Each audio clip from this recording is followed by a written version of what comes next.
Tá boa, tá cheia, tá vendo? Saiu daqui. A Rádio Web Amazônia Sem Fronteira apresenta a partir de agora o programa QuemEVocê.com. QuemEVocê.com, um programa de entrevistas com nomes de destaques do cenário amazonense. Um programa que leva o ouvinte a conhecer um pouco mais sobre a vida e as ideias de figuras que fazem a história acontecer na grande Manaus. Programa QuemEVocê.com, sob o comando dos jornalistas Francis Batista e Rosa Duval. O programa QuemEVocê.com está no ar, aqui na sua rádio web Amazônia Sem Fronteira, a sintonia da Amazônia. Ok, boa tarde a todos vocês que nos acompanham pelas redes sociais, pelo YouTube, pelo Facebook, Instagram, pelo canal Portal Amazônia Sem Fronteira e também pela Rádio Web Amazônia Sem Fronteira. A partir de agora vamos ficar juntos. Nós já estamos com o nosso entrevistado aqui e também ao meu lado eu estou com o jornalista Francis Carvalho, que vai nos acompanhar a conduzir também esse programa. Boa tarde, Francis. Muito boa tarde aos ouvintes aí da Rádio Web Amazônia Sem Fronteira. Muito boa tarde ao pessoal do YouTube, ao pessoal também, minha amiga Rosa Duval do Facebook, né? Muito boa tarde, candidato Marcelo Amil, do PCdoB do Amazonas, é o nosso entrevistado de hoje, irmãos. Isso sim, eu sou Rosa Duval, você já sabe, né? Todos os dias aqui, todas as tardes, eu estou aqui com Cá Entre Nós, o programa meu, o seu, o nosso programa de todos os dias. Bom, nós vamos dar continuidade à série de entrevistas aqui no programa QuemEVocê.com, com os candidatos a prefeito de Manaus e candidatos à Câmara Municipal. Mas antes de começarmos o programa, sempre fazemos um questionamento. A todos vocês que nos acompanham pelo YouTube, pelo Face, nosso muito obrigada, e vamos fazer o questionamento todo de 4 em 4 anos ou de 2 em 2 anos. Nós sempre elegemos nossos candidatos que são nossos representantes, certo? Mas aí você sabe o papel de um prefeito? Você sabe o que um prefeito vai fazer na cidade de Manaus? E de um vereador? Você sabe? Nós precisamos saber. Isso nós temos que rezar na nossa cartilha, precisamos saber qual é o papel importante desses candidatos. Sabe por quê? Porque a partir do momento que nós vamos eleger alguém, nós vamos passar uma procuração para esse alguém, para que ele possa, durante um período de 4 ou 2 anos, nos representar. Então, nós precisamos saber qual é o papel do nosso representante. Ok? Não é isso, Francis? É isso mesmo, Rosa Duval. E então, depois desse questionamento, vamos iniciar o programa, porque o nosso convidado de hoje já está aqui junto, vamos conhecê-lo. Quem é você, candidato? Eu sou Marcelo Amil, sou advogado, sou manauara, sou rio-negrino, gosto de falar sempre. Sou um advogado que, hoje sou um homem advogado, mas fui uma criança que cresceu no bairro da Raiz, numa casa de madeira alugada, mas muito limpinha, muito organizada. Fui uma criança que vendeu bala de mangarataia na rua, fui um adolescente que foi office boy, fui alguém que quando começou sua vida profissional foi trabalhar em escritório e graças a Deus pude aproveitar bem as oportunidades que eu recebi na vida. E por ter aproveitado bem as oportunidades, eu sei o valor que elas têm na vida de uma pessoa e agora eu quero poder ajudar a proporcionar oportunidades para outras pessoas em Manaus. Olha que legal, mas também ele tem uma vida, tem uma história de luta, não tem? Ah, sempre. Eu até costumo brincar para as pessoas que eu fui parar na política por acaso. Como eu morava em bairro, estudei a vida toda em escola pública, havia um sentimento lá no nosso bairro de que as escolas do centro eram melhores. Então, poxa, eu queria ter uma educação melhor. Eu tinha 2 caminhos, ou tinha que pagar uma escola particular, ou tinha que estudar no centro. Como eu não podia pagar uma escola particular, corri atrás de vaga no centro. Para nossa surpresa, para mim e dos meus amigos, o prédio onde colocaram a gente era a Escola Francisco Albuquerque. Era um prédio horrível, instalações elétricas deficitárias, instalações sanitárias deficientes. Nós tivemos 3 princípios de incêndio em 6 meses na escola, com curtos-circuitos. Então nós vimos que a gente tinha que se organizar para conseguir alguma coisa melhor. Fui eleito presidente do Grêmio da minha escola, conseguimos um prédio excelente, onde até hoje funciona o Francisco Albuquerque. Foi uma vitória da minha gestão como presidente do Grêmio. E ali nós vimos na prática, se a gente quer algo melhor para a nossa cidade, para a nossa sociedade, para a coletividade, você tem que se organizar e você tem que atuar politicamente. Verdade, candidato. Agora, já que nós conhecemos um pouquinho também casado, né? Casado, pai de 3 filhos. Pai de família. Pai de família, tem um cachorrinho que eu adoro. Tem labuta todos os dias, sai de casa todos os dias. Todos os dias, acordo cedo, acordo 4 horas da manhã, corro até 6 horas, depois volto para casa, tomo café, estudo um pouco, levo meus filhos na escola, depois vou para o meu escritório trabalhar, como todos os mandadoras. Candidato, já que nós conhecemos um pouco da sua trajetória, você poderia dizer aqui para os nossos internautas por que você quer ser prefeito de Manaus? Eu quero ser prefeito de Manaus porque, como eu já falei, eu sei a diferença que oportunidades podem fazer na vida das pessoas. Eu cresci num bairro de periferia, a gente tinha muitos problemas com falta de água, instalações elétricas ruins, ônibus deficitário, falta de asfalto, problemas que infelizmente hoje, quando eu já sou homem feito, quando eu já nem moro mais na raiz, eles continuam existindo. A vida inteira eu sempre vi que as soluções que eram apresentadas para Manaus, elas vinham de cima para baixo, elas vinham de pessoas que nasceram em berço de ouro, que nunca enfrentaram dificuldades, e eu não tenho nada contra quem é bem nascido, pelo contrário, eu fico feliz que haja pessoas que nasçam com oportunidades, que estudem em boas escolas, mas isso tem que ser para todo mundo. Então, eu entendo que o preparo que eu tive na vida de viver esses problemas, eu sei o que é você ir fazer uma entrevista de emprego, você tomar um banho, veste sua melhor roupa, você quer causar uma boa impressão na entrevista, você calça seu tênis, você vai para a parada de ônibus, você passa 1 hora no sol, na chuva, você já começa a suar, já não fica mais tão bem apresentável. Quando chega o teu ônibus, ele está lotado, ele vai fazer um trajeto ruim, ele vai passar por buracos, e você chega na sua entrevista menos apresentável ainda. Eu sei o que é passar por isso. Eu sei o que é você ser uma criança, tua avó pegar na tua mão 5 horas da manhã para ir para a fila de um posto de saúde, tentar conseguir um remédio, tentar conseguir uma consulta. Isso foi parte da minha realidade, isso foi a minha vida a vida inteira. Então, hoje que eu sei que as coisas não precisam ser dessa maneira, eu fui estudar, antes de ser candidato a prefeito, eu fui estudar para saber se eu tinha condições de oferecer soluções para Manaus. Então, eu fui estudar a PNAB, eu fui estudar a Lei 8666, eu fui estudar o Sistema Nacional de Tratamento de Resíduos Sólidos, eu fui estudar todas as possibilidades para Manaus e eu vi que existem soluções possíveis. O que eu preciso, efetivamente, enquanto gestor? Trazer as soluções técnicas que são adequadas, mas principalmente ter a sensibilidade de ter vivido aquele problema e saber que a solução, muitas vezes, talvez ela não venha da visão que está se dando, mas eu posso ter uma visão efetiva para solucionar o problema de quem viveu. Eu não preciso discutir o sistema de transporte simplesmente sob a lógica de uma planilha de custos, de prejuízo ou de lucro no sistema. Eu posso discutir esse sistema de transporte sob a lógica de quem está numa parada de ônibus e depende daquele ônibus para trabalhar, para visitar seus parentes, para seguir sua vida normalmente. Esse foi um diferencial que eu estabeleci e é o que eu estou tentando implementar nessa campanha. E através dessa sua experiência, você pode trazer e ajudar, trazer para essas pessoas também que precisam dos bairros, principalmente da periferia. Com certeza. Dar esse apoio para esse pessoal. Sim, Rosa. Eu digo sempre, Francis, que se você pegar os outros 10 candidatos, der R$3,80 na mão deles, soltar eles na rua São Vicente, lá no bairro de São Lázaro, e disser, tá aqui R$3,80, pega um ônibus, vai para Ponta Negra, eles não sabem chegar. Eu sei, porque isso foi minha realidade a vida inteira. Eu vou subir o Beco, eu vou pegar a rua São Lázaro, eu vou lá para a Bolinha, vou pegar o 708, vou descer no terminal da Cachoeirinha, vou entrar no 542 e vou descer na Ponta Negra. Os outros eu não sei. Teve candidato que disse que visitou o Jorge Teixeira. Eu falei, mas onde o senhor foi lá, candidato? Não, eu fui na UBS lá. Legal, em que rua ficava essa UBS? Não, porque eu não sou carteiro. Querido, eu também não sou carteiro, eu sou advogado, mas eu conheço a minha cidade.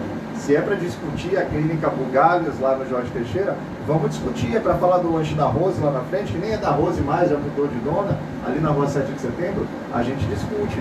Se é para responder pegadinha, como tentaram me fazer numa outra entrevista, candidato, você falou do Jorge Teixeira, quantas etapas tem o Jorge Teixeira? Eu falei, tem 4 etapas do Jorge Teixeira. Quer que eu te diga onde começa e termina cada uma delas?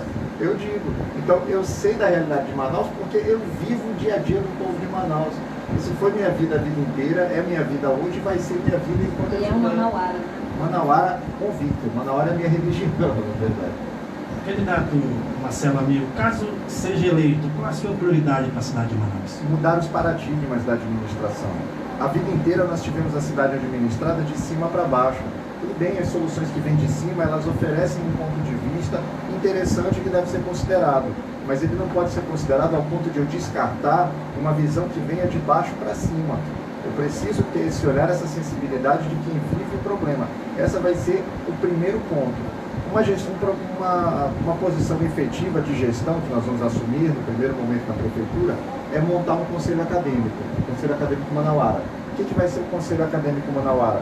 Vai ser um órgão consultivo com membros honoríficos, que não vão ter remuneração, mas vão ter um poder de contribuição com a cidade, indicados pela UFAM, pela UEA, pelo IFAM, por universidades particulares, por CAL, por CREA, por Corem, por CRC, por Corecom, todas as entidades que atuam diretamente no dia a dia da cidade. Eu costumo dizer o seguinte sempre, Rosa, não há ninguém que seja tão inteligente que não tenha o que aprender e não há ninguém que seja tão inculto que não tenha o que ensinar. Eu valorizo muito a produção científica. A minha vice é uma professora, professora Dora Brasil. E eu não chamo ela de professora só porque ela é professora, porque ela foi minha professora de verdade quando eu fazia curso de formação política no partido. Então, eu respeito o conhecimento científico, eu acredito que todo trabalho científico, TCC, dissertação de mestrado, de doutorado, que é produzida debruçando-se sobre os problemas de Manaus, feita por pessoas que moram em Manaus, ele tem que ser utilizado efetivamente na administração de Manaus. São teses que levam anos para ser construídas e que é um crime com a cidade você simplesmente deixar essas teses num banco de teses numa universidade. Você tem que trazer para o dia a dia, tem que respeitar a professora. Candidato, em relação a esse quebrar paradigma, outro dia alguém me comentou assim comigo, mas o Marcelo fala tanto nisso, mas o que é isso, quebrar paradigma? Inclusive eu tinha feito uma pergunta sobre isso aqui, olha. Em seu discurso, o senhor sempre fala em quebrar paradigma. Explique para os leitores internautas o que significa isso, mas aí o senhor já falou. O paradigma é a referência, é o exemplo. Você já falou. Eu desci, uma coisa é feita daquela maneira, então aquele é o paradigma. Se eu acho que aquele paradigma, que aquela referência está correta, eu vou segui-la. Se eu acho que ela está errada, como eu acho que tem muito paradigma errado na administração de Manaus, eu vou buscar um novo paradigma, eu vou buscar uma nova forma de fazer, dar um novo exemplo para conseguir resultados diferentes. Você não obtém resultados diferentes fazendo as coisas da mesma maneira. Eu não quero fazer as coisas da mesma maneira. Eu até digo para as pessoas que se você acha que está tudo bem em Manaus, você tem várias opções aí para votar. Você pode votar em ex-deputado, em ex-prefeito, em ex-governador.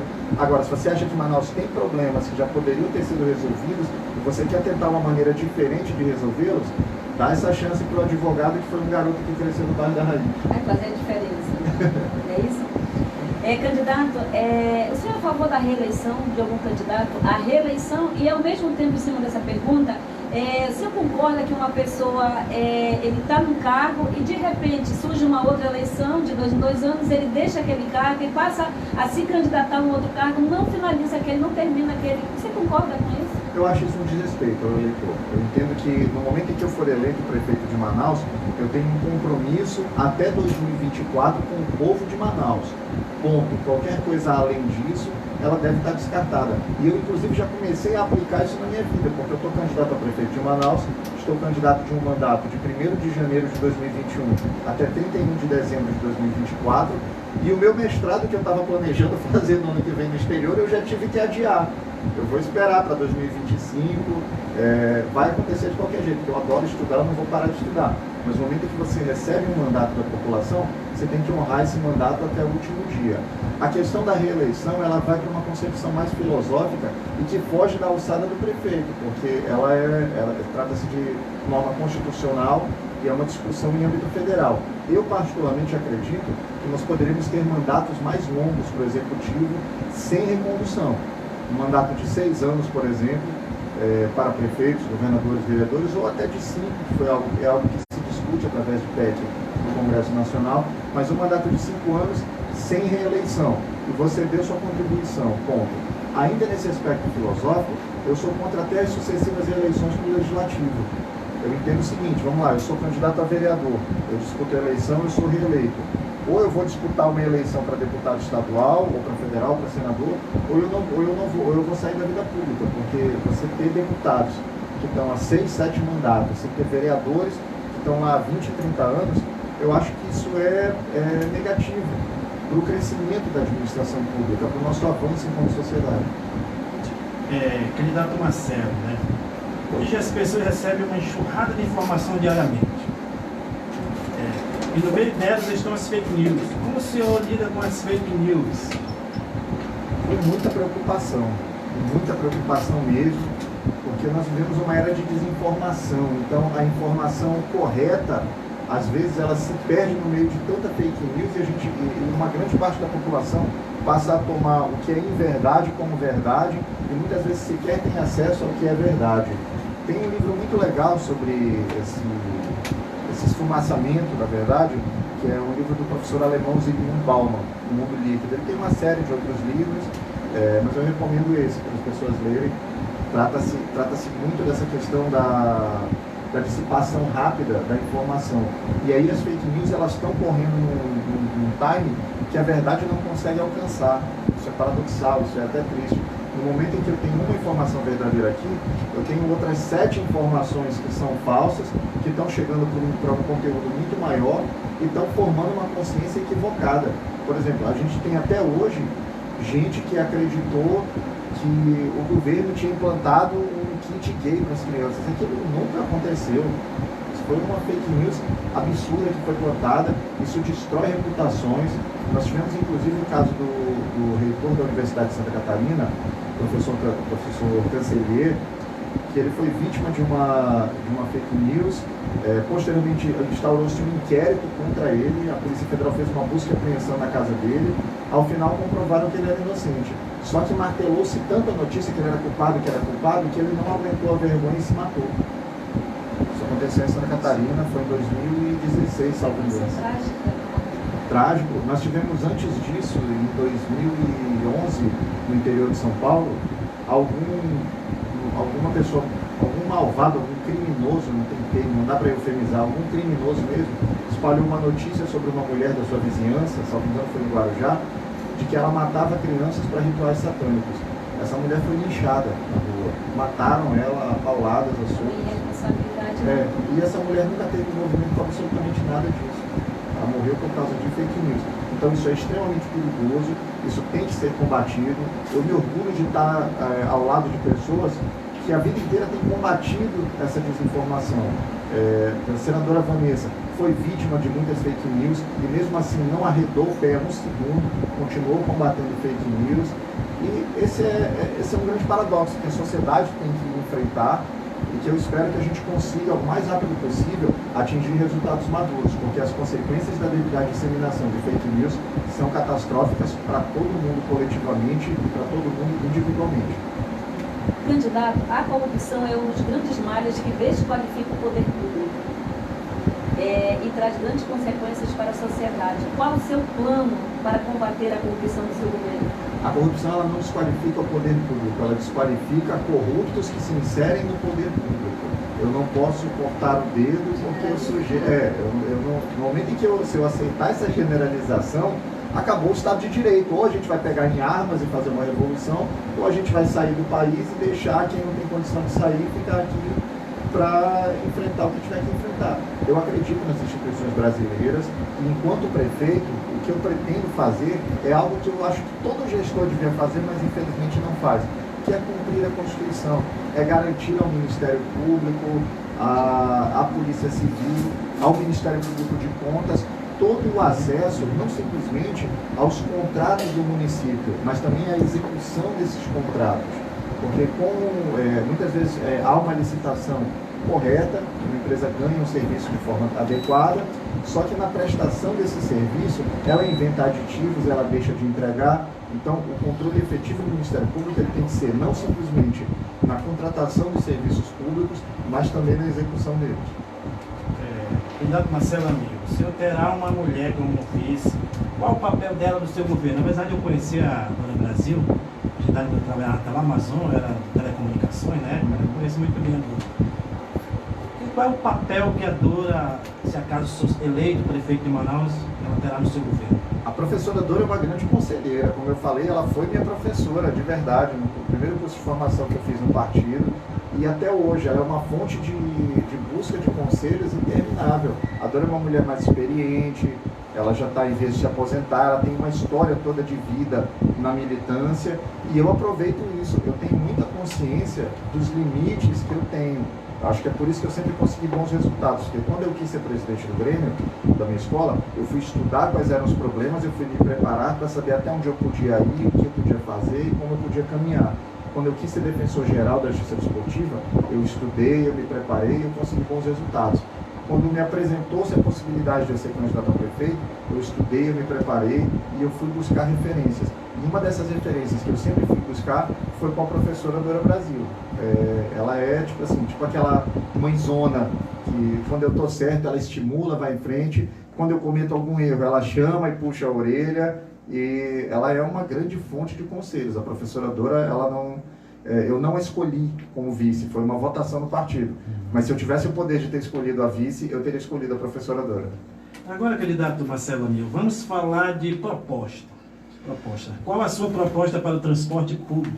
Trazer o transporte público para o século XXI, Francis. Infelizmente, hoje o transporte público de Manaus ele é feito do mesmo modo que ele era feito nos anos 60, 70, 80. Nós temos um único modal, com um único meio de remuneração das empresas, e nós estamos reféns disso. Como que a gente pretende atuar isso? Primeiro, diversificando os modais. Nós estamos propondo, além do modelo viário, que é o que nós temos, a implantação do modelo hidroviário e do modelo sobre trilhos, que é através do VLT. A ideia é que nas áreas de margem da cidade, nós vamos construir um terminal de passageiros no Puraquequara, um na Colônia Antônio Aleixo, um no Tarumã, todos com acesso a um terminal no centro de Manaus, que vai ser feito através de barcos a jato. Isso é plenamente possível, porque a metodologia para a execução disso, ela é semelhante à metodologia que nós temos para botar ônibus na rua. Eu vou ter uma planilha de custos, eu vou abrir uma licitação, empresas vão se habilitar, eu vou ter uma tarifa, elas vão ter obrigações e nós vamos ter que fiscalizar cumprimento de contrato. Isso é algo que há décadas é prometido em Manaus, mas infelizmente quem teve a chance nunca implementou. Um outro método para mudança, para trazer o transporte para o século XXI, é implantar o VLT. Há uma grande discussão entre os planos de governo sobre se o melhor método é o VLT ou é o BRT, que é o Bus Rapid Transport. Eu entendo, e os números estatisticamente dizem isso, que o VLT é a melhor opção. Eu tenho muito orgulho de um professor doutor do Departamento de Geografia da UFAM ter dito que de todas as 11 propostas, apenas uma oferecia o que era viável e necessário para Manaus, que é o VLT e que era a nossa candidatura. O custo do VLT, ele cabe no orçamento do município, mas o município não vai precisar arcar integralmente com ele.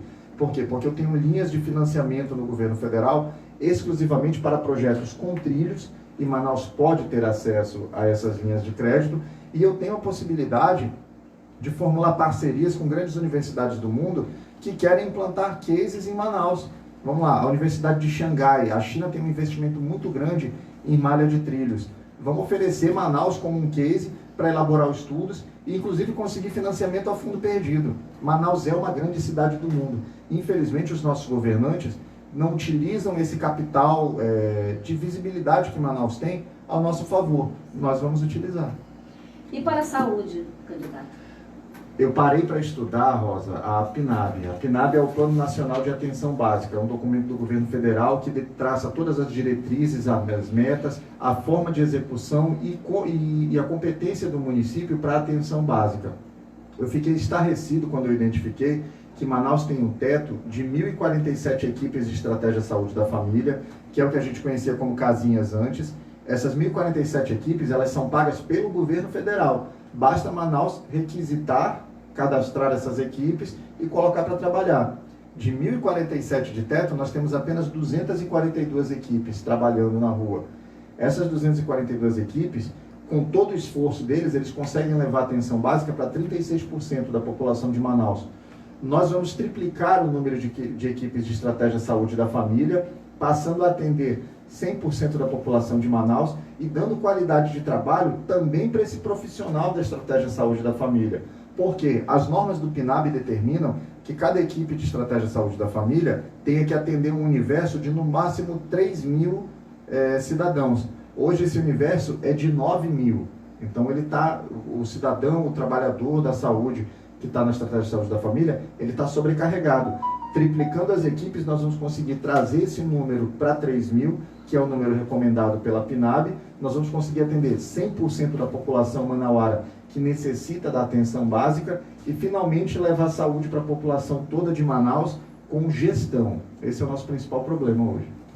Candidato Marcelo Amil, e para infraestrutura, o que a sua proposta, o senhor tem algum leque de... Valorizar o conhecimento, Francis. Aquele viaduto, aquela passagem de nível que está sendo construída lá no Manoa, ela é uma solução pré-moldada que foi trazida para Manaus. Isso na nossa gestão não vai acontecer nunca, porque, como eu falei no início aqui, nós temos uma produção acadêmica vasta, robusta, de pessoas que moram em Manaus. Então, ora, se eu tenho um professor doutor que mora em Manaus, que tem sua vida aqui, que anda de ônibus aqui, que anda de carro aqui, que tem parentes aqui, e estudou por anos o trânsito daqui, por que raios eu vou trazer uma solução lá de São Paulo que não tem nada a ver com Manaus, é uma realidade completamente diferente. Nós vamos submeter essas questões ao Conselho Acadêmico, vamos ouvir os professores doutores, vamos ouvir o Conselho Regional de Engenharia, vamos ouvir o Conselho de Arquitetura e Urbanismo e vamos oferecer soluções inteligentes. Não há soluções simples para questões complexas. Todo mundo, qualquer candidato que chegar e disser, não, eu vou fazer isso e isso vai resolver, ou ele está faltando com a verdade ou ele é muito inocente. E eu não acho que haja inocentes nessa eleição. Então, essa é a proposta, ouvir os trabalhos científicos que já existem, ouvir professores doutores, respeitar quem mora em Manaus e respeitar quem estuda Manaus. Segurança pública. Competência do Estado, mas o município pode e tem o dever de ajudar. De que forma? Há uma discussão muito grande sobre, nós temos que botar a arma na mão do guarda municipal. É um erro. É o que está se ouvindo, né? Mas isso é um erro grave, porque você vai propor, você vai propor botar arma na mão da guarda municipal. Nossa guarda municipal hoje tem cerca de 460 guardas. E a idade média desses guardas municipais, ela é elevada. Então eu vou colocar uma arma na mão de um guarda municipal, que vai estar numa escola lá no Jorge Teixeira, que não vai ter um treinamento adequado. O que eu vou fazer? Eu vou tornar esse guarda municipal um alvo da criminalidade. Vão entrar nessa escola, vão matar esse guarda para tomar a arma dele. E isso nós não vamos permitir. O que nós entendemos que é o adequado? Nós vamos investir em ferramentas de contato entre a Guarda Municipal e a Polícia Militar.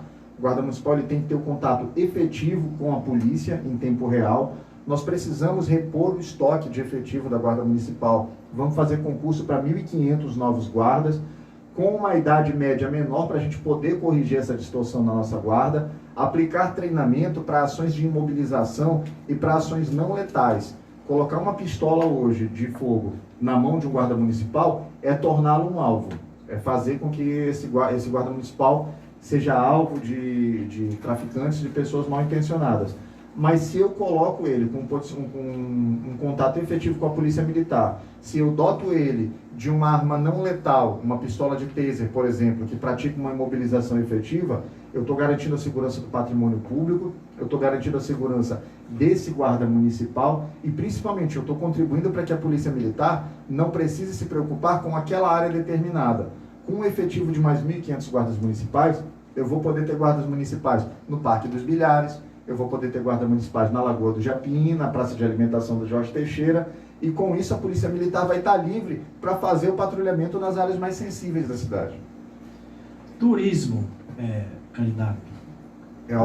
Turismo é algo que falar disso me deixa dolorido, me deixa indignado, porque eu parei para estudar o orçamento do município, Francis, e pasme, se você somar o que consta no orçamento do município, destinado a esporte, turismo, lazer, cultura e eventos, você só tem 0,9% do orçamento, não dá nem 1%.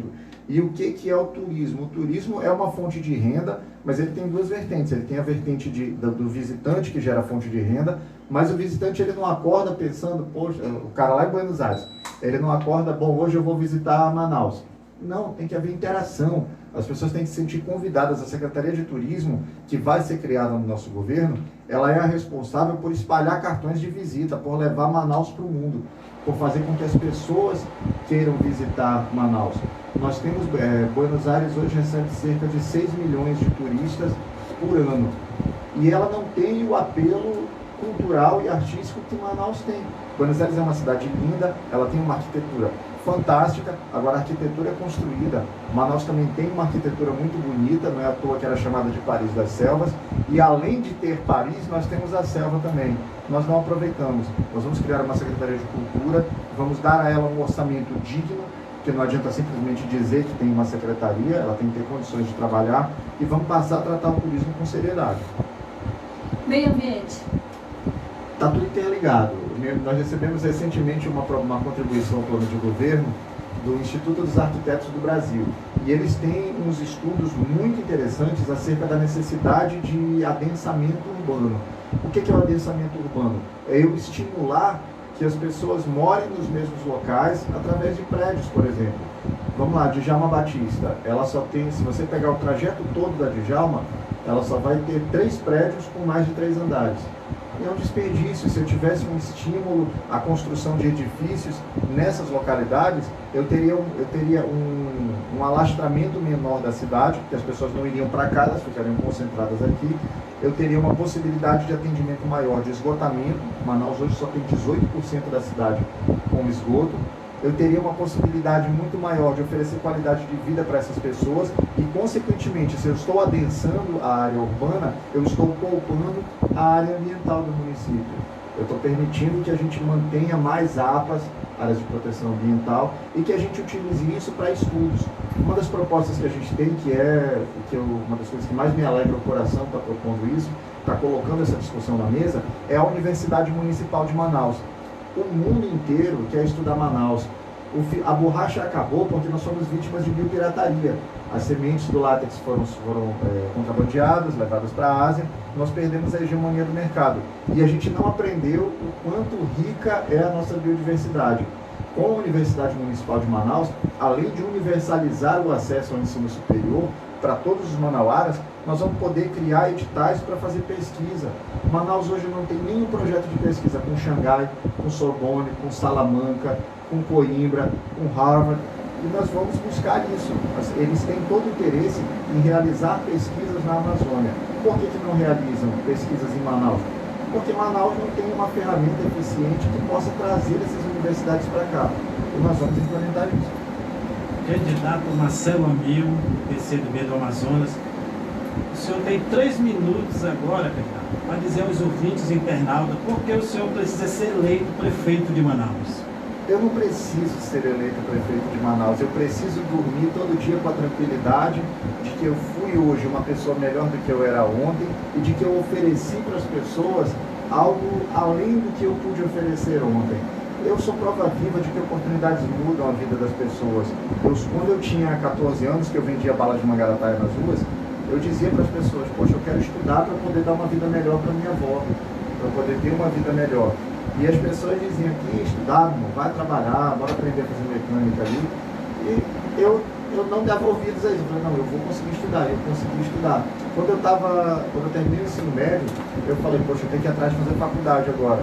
E muitos do meu meio, no bairro que eu frequentava, diziam, Marcelo, faculdade é para coisa de gente rica, você não vai fazer faculdade, vai atrás de trabalhar. Eu fui trabalhar, porque eu tinha que comer, mas eu continuei correndo atrás de estudar. Quando eu estava na faculdade, eu decidi, eu vou fazer o exame da OAB e eu vou passar antes de eu me formar, porque eu quero ser advogado. Todo mundo me dizia, Marcelo, o exame da OAB é difícil, você tem que estudar, vai tentando. E eu consegui passar na OAB antes de terminar a faculdade. Então, eu não tenho dúvidas de que eu tenho condições de oferecer o melhor para Manaus, de oferecer propostas inteligentes. E o que eu peço às pessoas, quem está ouvindo, quem está assistindo a gente agora, é que você abra uma outra aba aí no Facebook, no Instagram, e procure Marcelo Amil, para você saber quem é essa pessoa que está falando com você. Eu sou alguém que teve muitas oportunidades na vida, graças a Deus, tive sabedoria para aproveitá-las, e eu quero ajudar a que mais gente tenha essas oportunidades também. Infelizmente, eu vi muitos amigos meus que não tiveram as mesmas oportunidades, que se perderam na vida, gente no meu bairro, e eu sei o quanto dói para uma mãe ver o filho se perder. Eu sei o quanto dói para um amigo ver o coleguinha que brincou com você a vida toda, você conseguir trilhar caminhos positivos na vida e você ver aquele seu amigo sendo assassinado, aquele seu amigo sendo preso. Eu quero fazer um pouquinho para mudar isso. Se as pessoas me derem essa oportunidade, se Manaus entender que vale a pena apostar em algo diferente, Vai ser uma honra acordar todo santo dia, continuar acordando cedo como eu já acordo, continuar dormindo tarde como eu já durmo, continuar estudando todo dia para poder oferecer soluções mais inteligentes e apresentar oportunidades para Manaus. Meu número é 65 e eu peço que as pessoas busquem me conhecer. Qualquer dúvida, manda mensagem no Instagram, manda mensagem no Facebook. Eu respondo a todas, não é minha assessoria quem responde, sou eu mesmo. E eu estou disposto a conversar com todo mundo. Se Manaus me der essa chance, ela vai ser muito bem aproveitada. Essa é a história do candidato Marcelo Amigo. Muito obrigada. Eu que te agradeço, Obrigada Rosa, pela presença. E aqui nós estamos encerrando o quemevocê.com, mas amanhã nós teremos também um outro candidato aqui no mesmo horário, às 15 horas, é o Fernando Pacheco, que também tem uma história de luta, grande Fernando. E eu conto com vocês amanhã nesse mesmo horário, a partir das 15 horas, aqui na Rádio Web Amazônia Sem Fronteira, em todas as redes sociais. Acesse, compartilhe, curta e não nos abandone, fique conosco, não é isso, Francis? Com certeza, Rosa. Nós queremos agradecer ao candidato Marcelo Amigo. Eu tinha a oportunidade de conhecê-lo agora, né? Mas é candidato, o senhor falou uma coisa que muitas das vezes as pessoas poder querer chegar à academia, né? Eu também tive a oportunidade, assim, de ser um dos primeiros filhos da minha mãe a fazer uma faculdade, na realidade, na Universidade Federal do Amazonas, onde todo mundo teria que dizer que só entrava rico lá, mas eu acho que não. Hoje em dia eu tenho muitos amigos professores lá e a minha esposa também, ela é professora da Universidade Federal do Amazonas, né? Lá do Instituto de Ciências Biológicas. E aí a gente já fez vários trabalhos lá com os pesquisadores, né, Rosa? Nós tínhamos um programa chamado Amazônia Sem Fronteira na TV UFAM, e rodou uns tempos também lá no Amazonsat, onde a gente falava as pesquisas. O que está acontecendo na Amazônia, né? Então você sabe do que eu falei aqui no conhecimento dele. E nós, né, Rosa, temos uma oportunidade porque nós somos os 35 especialistas em jornalismo científico, divulgação de jornalismo científico na Amazônia. Fizemos pela Fiocruz, né, Rosa? Então, uma área que nós assim abraçamos assim, com muito amor.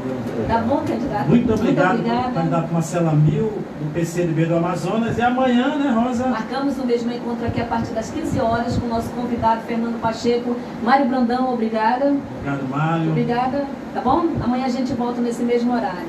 Flui. Bom. Ok? Tá bom? Tomar uma água ali, tentar. A menina. Eu te pergunto, vocês, foi bom? A gente sempre pergunta para os nossos entrevistados.